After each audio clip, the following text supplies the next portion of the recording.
बड़ी बहन ने छोटी बहन पर चलाई गोली, चेहरे पर लगे छर्रे, बट से भी किया वार। पति से अवैध संबंधों के शक में किया हमला।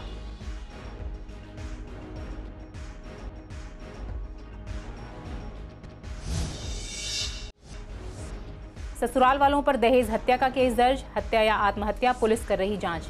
मां ने कहा शरीर पर हैं चोट के निशान, पुलिस पर लगाया मामले को दबाने का आरोप।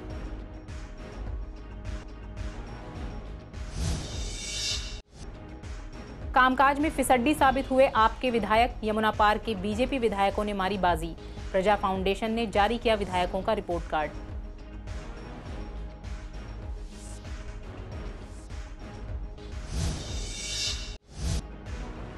पूर्वी दिल्ली में खुलेआम चल रहा जिस्म फरोशी का धंधा। लोगों ने कहा बच्चे अगर देर रात घर आएं तो लगने लगता है डर। पुलिस और प्रशासन आंखें मूंदे पड़ा है।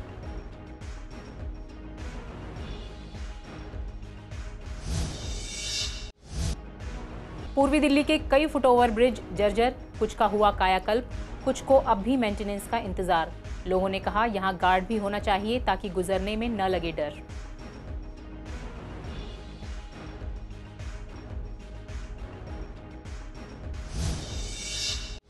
नमस्कार, स्वागत है आप सभी का। आप देख रहे हैं पूर्वी दिल्ली खास। मैं हूं पूनम। वक्त हो चला है बुलेटिन का। रुख करते हैं खबरों की ओर। उत्तर पूर्वी दिल्ली के शास्त्री पार्क इलाके में हत्या के प्रयास का मामला सामने आया है। पति से संबंध रखने के शक में बड़ी बहन ने छोटी बहन की जान लेने की कोशिश की। पुलिस ने आरोपी बड़ी बहन सोनू को गिरफ्तार कर लिया है। मामले की जांच की जा रही है। पुलिस ने जानकारी देते हुए बताया कि शास्त्री पार्क इलाके में बड़ी बहन ने छोटी बहन को गोली मारने की कोशिश की। शास्त्री पार्क के सुमाइला निवासी बुलंद मस्जिद के पास की घटना है, जहां 20 साल की छोटी बहन पर 30 साल की बड़ी बहन ने देसी पिस्तौल से गोली मार दी। छर्रे उसके चेहरे पर लगे हैं। इतना ही नहीं, सोनू ने बंदूक की बट से उसके सिर पर कई वार किए। अभी हमले के पीछे का कारण पता नहीं चला है। शुरुआती जांच के मुताबिक सोनू को शक था कि उसकी छोटी बहन सुमाइला का उसके पति के साथ संबंध है। सोनू को गिरफ्तार कर लिया गया है। आगे की जांच जारी है। पुलिस ने आईपीसी की धारा 307 और 25-27 शस्त्र अधिनियम के तहत मामला दर्ज किया है। नंदनगरी थाना इलाके की सुंदर नगरी में एक नवविवाहिता की संदिग्ध हालात में मौत हो गई। मृतका 26 साल की रिंकी रानी के मायके वालों ने ससुराल पक्ष पर दहेज हत्या का आरोप लगाया है, जबकि ससुराल पक्ष का कहना है कि मृतका ने फांसी लगाकर आत्महत्या की है। पुलिस मृतका रिंकी रानी के पति आनंद को हिरासत में लेकर पूछताछ कर रही है। मृतका रिंकी रानी का ससुराल सुंदर नगरी में है, जहां वह परिवार के साथ रहती थी। उसका मायका हर्ष विहार इलाके में है। रिंकी रानी की मां निर्मला देवी के अनुसार 17 फरवरी 2023 को अपनी बेटी रिंकी की शादी उन्होंने सुंदर नगरी में रहने वाले आनंद से की थी। दहेज में जो भी तय हुआ था वह सब दिया गया था। आरोप है कि 1 महीने बाद पति और ससुराल वाले और दहेज के लिए परेशान करने लगे। वे दहेज में कार की मांग कर रहे थे। मांग पूरी नहीं होने पर उसे परेशान करते थे। 7 अगस्त को रिंकी ने परिवार को फोन कर दहेज के लिए परेशान करने की बात बताई थी और अगली सुबह रिंकी की मौत हो गई। रिंकी के पड़ोस में रहने वाले उसके जानकार ने फोन कर उसकी मौत की जानकारी दी। वे तुरंत उसके घर पहुंची और उसे जीटीबी अस्पताल पहुंचाया गया, जहां डॉक्टर ने रिंकी को मृत घोषित कर दिया। नहीं, मेरी लड़की मार के लटका दी। मुझे खबर नहीं दी इन लोगों ने। बिल्कुल मेरे पास कोई सूचना नहीं आई है। मुझे पड़ोसियों ने सूचना दी है। मुझे पड़ोसियों का ध्यान फोन आया है। जब मैं गए हैं तो मेरी लड़की मुझे बेड पे लेटी मिली है। 10 लाख रुपया कैसे सामान था, सोने की 5 अंगूठी तो लेने से ही जब वो लेके गए तो बदबू लगी और सब हंस रहे, दुकान खोले बैठे सब हंस रहे थे और लड़की के पास कोई ना हो। क्या लग रहा है, क्या घटना घटी? इन्हें मार के और बाबू लटका दे पंखा पे। पुलिस निर्मला देवी की शिकायत के आधार पर दहेज पीड़न का मामला दर्ज कर जांच कर रही। वहीं मृतका के परिवार का आरोप है कि थाना नंदनगरी पुलिस इस मामले को ठंडे बस्ते में डालकर दबाने की कोशिश कर रही। थाने के एसएचओ के खिलाफ पीड़ित परिवार से अभद्र व्यवहार करने का भी आरोप पीड़ित परिवार ने लगाया और इंसाफ की गुहार लगाई। तो लड़की की चुन्नी कटी हुई है और बेड पे लेटी हुई है और इस स्थिति में पाई गई है कि देखते ही रोना आ रहा था। पुलिस मौके पर मौजूद थी या नहीं? कोई पुलिस नहीं थी। 100 नंबर के लिए जब इसने मेरे से कहा है तब मैंने कहा है कि 100 नंबर के लिए फटाफट फोन कर। तब इसने 100 नंबर के लिए फोन किया है तब 100 नंबर पुलिस आई है। मेरे जाने से पहले 100 नंबर पुलिस वहां पे आ चुकी। क्या लग रहा है, क्या कारण रहा? लड़की पहले ही मारी गई है, मार के लटकाई गई। आप तस्वीरों में देख सकते हैं कि मृतक रिंकी रानी का परिवार जो अपनी बेटी को इंसाफ दिलाने की गुहार लगा रहा है। उनका आरोप है कि दहेज उत्पीड़न के चलते ससुराल वालों ने उनकी बेटी की हत्या कर दी, क्योंकि जब वे वहां पर पहुंचे तो मौके पर पुलिस तक नहीं थी। उनकी बेटी को बेड पर लिटाया हुआ था, उसके शरीर पर अलग अलग तरह के चोट के निशान थे। मृतका के साथ में क्या हुआ, ये जांच का विषय है। फिलहाल मामला एसडीएम कोर्ट में है। पोस्टमार्टम रिपोर्ट आने के बाद में ये पता चल सकेगा कि ये हत्या थी या फिर आत्महत्या। वहाँ जाके माँ ने देखा है कि क्या कहते हैं, सारे दुकान खोल के बैठे हुए हैं उसके ससुराल वाले, और आदमी उसका सिर रख के उसके ऊपर रो रहा है, जबकि लड़की सीधी लिटा रखी है और चुन्नी गले से उसके बांध रखी है। बेकायदा उसके यहाँ निशान बने हुए, मारे हुए, नाक बंद करके भी मारी गई है, वो नाक पे भी निशान है उसके। और वहाँ पे पुलिस जब तक मौजूद नहीं थी, जब तक ये लोग गए हैं, ठीक है। बाद में पुलिस आई है, इन्होंने लड़की को जैसे छुआ ना, तो पुलिस वाले कहते हैं लड़की को मत छूना। 17 फरवरी को उसकी शादी करी थी, जो उन्होंने डिमांड करी हमने उससे भी ज्यादा दिया था। उसके बाद में उन्होंने लड़की को प्रेशर दिया कि हमें 4 व्हीलर चाहिए। हम लोगों ने बोला था भाई दे देंगे, बट हमें थोड़ा टाइम दो। उसको इन्होंने बेरहमी से मारा है, बॉडी पे दाग दिख रहे हैं, मारपीट करी है, बॉडी पे कोई चीज नहीं छोड़ी है। उन्होंने इतना अत्याचार कराया ना, इससे ज्यादा बेरहमी से मारा है, और उनके मिले हुए हैं पूरा परिवार। उसके बाद हम लोग वहाँ पहुंचे हैं, उनके फैमिली वाले सदस्य थे, उनके बाप दुकान चला रहा है, आराम से दुकान चला रहा है। उसकी जो बहन है बैंक कॉलोनी में रहती है, वो भी वहीं पर थी। उनके सबका हाथ है। जो उसकी जेठानी, हमारी जो रिंकी की जेठानी थी, उसका पक्का पूरा हाथ है, क्योंकि वो रात को क्यों भागी। फिर सीसीएन लाइव के लिए अरहार चौधरी की ये खास रिपोर्ट। पूर्वी दिल्ली के 16 विधायकों में बीजेपी के विधायकों ने बाजी मार ली है, जबकि आम आदमी पार्टी के विधायक कामकाज के मामले में फिसड्डी साबित हुए हैं। प्रजा फाउंडेशन ने दिल्ली के विधायकों का रिपोर्ट कार्ड जारी किया है। इस रिपोर्ट कार्ड में दिल्ली के विधायकों में पहले 3 स्थान यमुना पार के विधायकों ने हासिल किए हैं। बड़ी बात यह है कि ये तीनों ही विधायक बीजेपी के हैं। पहले स्थान पर गोंडा के विधायक अजय महावर रहे हैं, जबकि दूसरा नंबर करावल नगर के बीजेपी विधायक मोहन सिंह बिष्ट का है। तीसरा नंबर विश्वास नगर के विधायक ओम प्रकाश शर्मा को मिला है। प्रजा फाउंडेशन हर साल विधायकों का रिपोर्ट कार्ड जारी करती है। इस रिपोर्ट कार्ड में सीएम, उनकी कैबिनेट के मंत्रियों और विधानसभा अध्यक्ष को शामिल नहीं किया जाता। 2022-23 के इस रिपोर्ट कार्ड में यमुना पार से मनीष सिसोदिया और राजेंद्र पाल गौतम को भी शामिल नहीं किया गया। हालांकि वे अब केजरीवाल की कैबिनेट में नहीं हैं। इसके अलावा मंत्री गोपाल राय और स्पीकर रामनिवास गोयल भी नहीं हैं। यह रिपोर्ट मंत्रियों के कामकाज, विधानसभा में उनकी हाजिरी और मामले उठाने के आधार पर तैयार की जाती है। गोंडा से अजय महावर पिछली बार भी नंबर 1 पर रहे थे और इस बार भी उन्होंने यही मुकाम हासिल किया है। मोहन सिंह बिष्ट ने भी अपनी जगह नंबर 2 पर बरकरार रखी है। ओम प्रकाश शर्मा पिछली बार नंबर 7 पर थे, लेकिन इस बार नंबर 3 पर आ गए हैं। नंबर 4 पर बदरपुर से बीजेपी विधायक और विपक्ष के नेता रामवीर सिंह विधूड़ी हैं, जबकि 5वें नंबर पर बीजेपी के ही विधायक रोहतास नगर से जितेंद्र महाजन हैं। बीजेपी के 2 और विधायकों अनिल वाजपेयी ने 11वां और लक्ष्मी नगर से अभय वर्मा ने 16वां स्थान हासिल किया है। इस तरह पहले 16 विधायकों में 8 स्थान बीजेपी को मिल गए हैं। यमुना पार से सीलमपुर से अब्दुल रहमान 54वें नंबर पर, कोंडली से कुलदीप कुमार 25वें नंबर पर, मुस्तफाबाद से मोहम्मद यूनुस 46वें नंबर पर, त्रिलोकपुरी से रोहित महरोलिया 9वें नंबर पर और एसके बग्गा 28वें नंबर पर रहे हैं। पूर्वी दिल्ली में जिस्म फरोशी का धंधा खुलेआम धड़ल्ले से चल रहा है। विकास मार्ग रोड पर अंधेरा होते ही जिस्म फरोशी के काले कारनामे शुरू हो जाते हैं। प्रीत विहार इलाके के इन विजुअल्स में आप देख सकते हैं कि मेन रोड पर किस तरह खुल्लम खुल्ला यह धंधा हो रहा है और पुलिस और प्रशासन आंखें मूंदे पड़ा है। लक्ष्मीनगर इलाके के स्थानीय लोगों का कहना है कि रात में परिवार के साथ कहीं आने जाने का यहाँ माहौल ही नहीं रहा। माहौल काफ़ी ख़राब हो चुका है। बच्चे अगर देर रात घर आएँ तो डर लगने लगता है। पूर्वी दिल्ली के कई फुटओवर ब्रिजों की हालत बेहद ख़राब है। इनमें से कुछ की हालत सुधारी जा रही है। स्वर्ण सिनेमा के पास बना फुटओवर ब्रिज इतना खस्ता हाल है कि लोग इसका इस्तेमाल करने से कतराते हैं। इसके शेड टूटे हुए हैं, लोहे की रॉड तक चुरा ली गई है।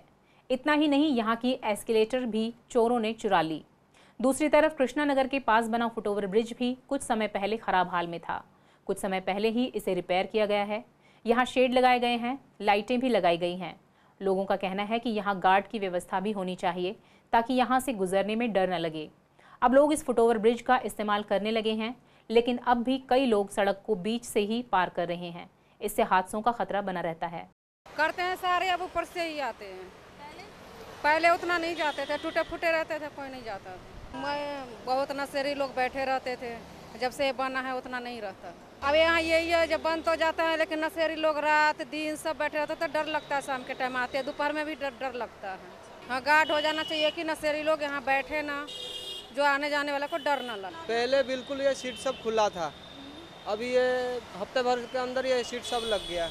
पहले से बहुत मतलब सुविधा हो गया, धूप से और बारिश से लोगों को मतलब नहीं, बाकी सब सुविधा तो है, लाइट भी लगा हुआ है, कोई दिक्कत नहीं है। वैसे अभी हमें भी रात को डर लगता है, रात को जैसे हम पार करते हैं ना, सब जगह लाइट लगा नहीं है, हमें पार करने के लिए डर लगता है। 8 बजे 9 बजे क्योंकि अंधेरा रहता है, यही सब नशे वसे करके बैठे रहते हैं। बिल्कुल होना चाहिए, या तो लाइट का पूरा सुविधा होना चाहिए, जैसे वहाँ से यहाँ तो दिखता, आगे का नहीं है, अंधेरा है, इस तरह है।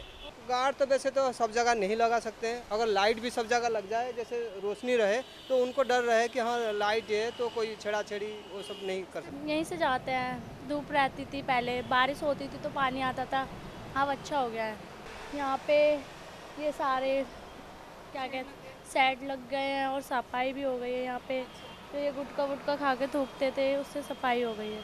हाँ, बहुत सारे जने बीच से पार करते थे, अब ज़्यादातर लोग यहीं से जाते हैं। जब मैं जाती थी तो कुछ लोग नहीं रहते थे, अब देखो कितने सारे जने जा रहे हैं। पहले धूप की वजह से नहीं जाते होंगे, जल्दी पार हो जाता था रोड, और अब इसलिए जाते हैं कि छाए भी रहती है तो आराम से चले जाएंगे। और पहले धूप के वजह से जल्दी से पार हो जाते थे, पर रोड पे खतरा भी तो बहुत रहता है ऐसे जाने का। पहले ये नहीं था, टूटा फूटा था, तो अब ये लग गया है, तो जिसके बारिश से परेशानी वो ख़त्म हो जाती है। हाँ, ज़्यादातर वैसे टूटा फूटा रहता था पहले, अब सही लग गया है। करते थे, पहले भी करते थे। अब जैसे कि वहाँ पे टूटा फूटा हो रहता था, फिर वहाँ गरीब लोग जो होते हैं ना, वो सो जाते थे बार बार। ऐसे थोड़ा डर तो लगता है, थोड़ा अंधेरा सा रहता है। हाँ, और ये सारा सामान वामान अब लगाया तो है, अब 15 दिन में देखोगे तो सारा निकाल देंगे। हाँ, रखोगे तो सही है। वैसे चोरियाँ भी बहुत ज़्यादा काफ़ी होती है, लोग है वैसे बस में से उतरते हैं और छीना झपटी ज़्यादा होती है। किसी के मोबाइल ले लिए, किसी का पर्स ले लिया बेचारे के, ऐसे करते हैं। पूर्वी दिल्ली के मंडावली इलाके में एक युवक ने फांसी लगाकर आत्महत्या कर ली। युवक का शव उसके मकान से बरामद हुआ है। पुलिस ने शव पोस्टमार्टम के लिए भेज आगे की कार्रवाई शुरू की। मृतक की पहचान 28 साल के सुमित के तौर पर हुई है। पुलिस ने बताया कि बुधवार दोपहर पुलिस को सूचना मिली थी कि एक मकान से बदबू आ रही है। मंडावली थाना पुलिस टीम मौके पर पहुंची। मकान बाहर से बंद था।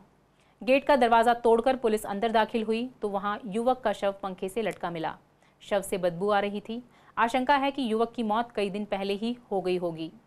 शव को लाल बहादुर शास्त्री अस्पताल की मॉर्चरी में भिजवा दिया गया।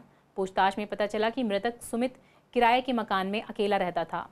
शुरुआती जांच में पता चला कि सुमित शादीशुदा था। 7 साल पहले उसकी शादी हुई थी। उसे एक बेटा और एक बेटी है। कुछ वक्त पहले सुमित का पत्नी से मनमुटाव हो गया, जिसके बाद पत्नी बच्चों को लेकर अलग रहने लगी। सुमित इलाके में ही सब्जी बेचने का काम करता था। आशंका जताई जा रही है कि सुमित ने पारिवारिक कलह की वजह से जान दी। डीसीपी अमृता गुगलोथ ने बताया कि पूरे मामले की जांच की जा रही है। मृतक के परिजनों को घटना की सूचना दे दी गई है। जांच के बाद ही साफ हो पाएगा कि सुमित ने आत्महत्या क्यों की। डीटीसी बसों की हालत इतनी खराब है कि ये कहीं भी खराब हो जाती हैं। ऐसे में यात्रियों को काफ़ी असुविधा होती है। उन्हें देर तक दूसरी बस का इंतजार करना पड़ता है। इस मुद्दे पर सीसीएन की संवाददाता सोनिया शर्मा ने पूर्वी दिल्ली इलाके में कुछ बस यात्रियों से बात की। यात्रियों का कहना है कि विभाग को ऐसी डीटीसी बसों को हटा देना चाहिए जिनकी हालत बेहद खराब है, या फिर उनकी पूरी तरह से मेंटेनेंस की जाए ताकि यात्रियों को इस तरह की दिक्कतों का सामना ना करना पड़े। हाँ, ऐसा हो जाता है, कई एक बार हो जाता है, ऐसा ख़राब हो जाती है। कभी रास्ते में उतार देता है, गेट ख़राब हो जाता है, कभी कुछ ख़राब हो जाता है। काफ़ी घंटे वेट करना पड़ता है, कभी नहीं भी मिलती है। उनको पहले बंदोबस्त करना चाहिए, अरेंजमेंट करनी चाहिए उसके लिए। हाँ, या तो जो ख़राब है उन्हें हटाई दो, दूसरी बसें लेके आओ। हाँ जी, बहुत ज़्यादा महसूस होती है। एक घंटे आधा घंटा वेट करना पड़ता है, नहीं मिलती जी। सब रूट की ऐसी ही हो रही हैं जब से रूट चेंज कर दिया है बसों का।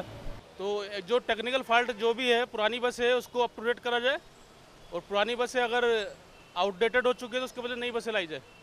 तो यही रिकमेंड करेंगे। जी होती, बिल्कुल होती है। बस पूरी ख़राब हो जाती है, उसे बीच में रोक दिया जाता है, सारी सवारियों को उतार के फिर नई बस में दूसरी बस में चढ़ाया जाता है, तो काफ़ी डिले भी होता है लोगों को इससे। फिलहाल तो टाइम पे आ रही है। जी टाइम पे आ रही है। हाँ, रूट चेंज हुए हैं, लेकिन नॉर्मल सर्विस। बिल्कुल ख़राब बसें हटा देनी चाहिए, टेक्निकल फॉल्ट है उसे ठीक करना चाहिए, और बिल्कुल ही आउटडेटेड है, फॉल्ट करना दूर नहीं है, तो उसके पहले नई बसें लानी चाहिए। नहीं, हम तो जिस बस में अभी तक गए ना, अभी तक कोई बस ख़राब हुई नहीं है ऐसे। मैं तो यहाँ से सकरपुर जाती हूँ। ख़राब बसों को तो नहीं चलाना चाहिए, पब्लिक को दिक्कत होगी, फिर जब रुकेगी तो दिक्कत ही होनी है। गांधीनगर में अक्सर आग लगने की घटनाएं देखी जाती हैं। इसके लिए प्रशासन और दुकानदारों की लापरवाही जिम्मेदार है। आग लगने की घटनाएं अक्सर शॉर्ट सर्किट की वजह से होती हैं, जिसके बाद संकरी गलियों में आग बुझाने में फायर ब्रिगेड की गाड़ियों को पहुंचना काफ़ी मुश्किल हो जाता है। दूसरी तरफ लोगों द्वारा किए गए अतिक्रमण की वजह से भी फायर की गाड़ियों को मौके पर पहुंचने में घंटों मशक्कत करनी पड़ती है। लोगों का कहना है कि प्रशासन को इस तरफ ध्यान देना चाहिए। सभी दुकानों पर फायर सिलेंडर्स का होना अनिवार्य हो और समय समय पर इसकी जांच हो और दोषियों पर कार्रवाई की जाए, ताकि ऐसी घटनाओं से बचा जा सके। जो शॉर्ट सर्किट जो होते हैं, मेन तो तारों का लच्छा, जो लच्छा बना रहता है जगह जगह जगह जगह। RWNA और वहाँ की भी अपने सुभाष रोड की, अशोक गली की जितनी भी वो अपनी वेरीफाइजेशन बनी हुई है, सबने वहाँ कंप्लेंट डाल रखी है।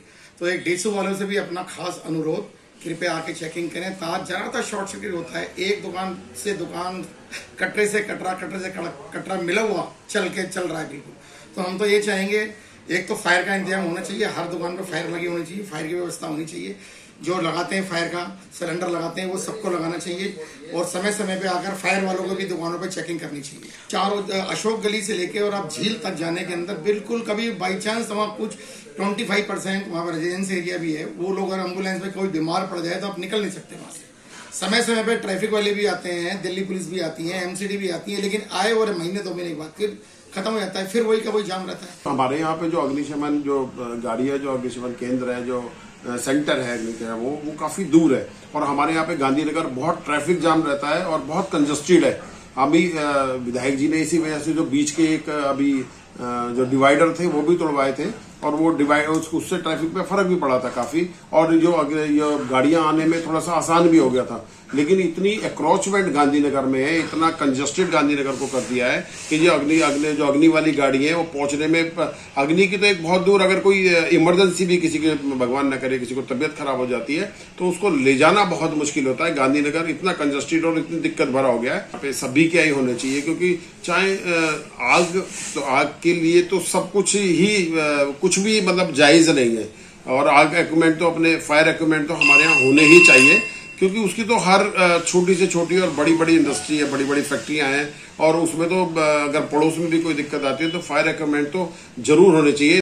15 अगस्त के मद्देनजर दिल्ली अलर्ट पर है, जिसे देखते हुए CCN के संवाददाता एहरार चौधरी ने शाहदरा डिस्ट्रिक्ट के DCP रोहित मीणा से सुरक्षा के इंतजामों को लेकर खास बातचीत की। उन्होंने बताया कि सभी थाने, SHO और ACP को अलर्ट रखा गया है और ड्रोन की मदद से एरिया पर नजर रखी जा रही है। पिकेट और एरिया में गश्त बढ़ा दी गई है। आने वाले 15 अगस्त और हरियाणा में हुए विवाद को देखते हुए सुरक्षा के पुख्ता इंतजाम किए गए हैं। सभी समुदाय के लोगों से मीटिंग की जा रही है। आपसी भाईचारे को लेकर सबको समझाया जा रहा है। अफवाह से बचा जाए, इसे लेकर भी जागरूक किया जा रहा है। कोई भी किसी तरह के र्यूमर्स ना हो, आपस में किसी तरह की कोई अफवाह की गुंजाइश ना हो, तो हर थाने लेवल पे, बीट लेवल पे भी, और इस तरह की कई हमने 80-90 से ज़्यादा इसमें इस तरह की मीटिंग रखी। उसके बाद हमने ड्रोन से सर्वेलेंस, काफ़ी एक्सटेंसिव ड्रोन से सर्वेलेंस करी, खासतौर से जो हमारे सेंसिटिव एरियाज हैं उसमें, और पैरामिलिट्री के साथ हमारे सीनियर ऑफिसर्स ने और सारे जो लोअर स्टाफ ने इफ़ेक्टिवली फुट पेट्रोलिंग करी, जगह जगह पे जाके, और पब्लिक से मिले।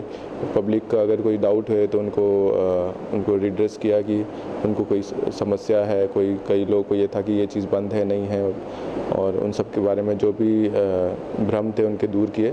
साथ ही साथ हम लगातार सीनियर ऑफिसर्स और सारे हमारे SHOs और सारे ACPs इलाके में पैनी नज़र रख रहे हैं और अच्छे से ग्राउंड पे अपनी प्रेजेंस दिखा रहे हैं, और जो भी हमारे रेस्पेक्टेबल हैं कम्युनिटीज़ के, सारी कम्युनिटीज़ के, उनसे लगातार कांटेक्ट पे हैं। मरीजों के लगातार संपर्क में रहने के कारण UCMS और GTB अस्पताल में पढ़ाई करने वाले छात्रों के लिए बढ़ते जोखिम को ध्यान में रखते हुए principal UCMS doctor Piyush Gupta और MD GTB hospital doctor Asmita Rathore के मार्गदर्शन में यूसीएमएस और जीटीबी में वयस्क टीकाकरण सेवाएं शुरू की गई हैं। डॉक्टर पीयूष गुप्ता ने कहा कि न्यूमोकोकल निमोनिया, इन्फ्लुएंजा, रूबेला, वैसिरेला के इंजेक्शन लगाए जाने की पहल की गई है। 76वें स्वतंत्रता दिवस के उपलक्ष्य में आज बार एसोसिएशन ने कार्यक्रम का आयोजन किया। इसमें कई एडवोकेट्स ने हिस्सा लिया। इस दौरान कई तरह के रंगारंग कार्यक्रम भी हुए। कार्यक्रम के माध्यम से लोगों ने देश के प्रति अपने प्यार और स्नेह को दर्शाया। साथ ही देशभक्ति के गीत भी गाए।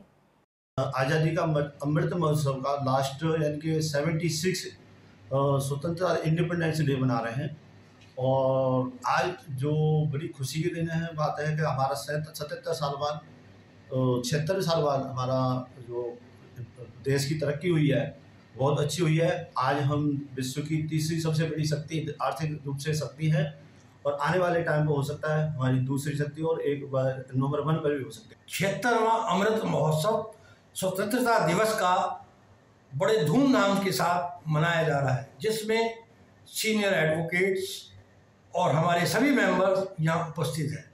आज बहुत ही बढ़िया रंगारंग कार्यक्रम का आयोजन किया गया, जिसमें देशभक्ति के गीत गाए गए जो सबको बहुत पसंद आए और सबने एक दूसरे को 76वें स्वतंत्रता दिवस की शुभकामनाएं एक दूसरे को गले लगा कर दी। फिलहाल इस बुलेटिन में इतना ही। आगे खबरों के लिए बने रहिए सीसीएन के साथ। नमस्कार।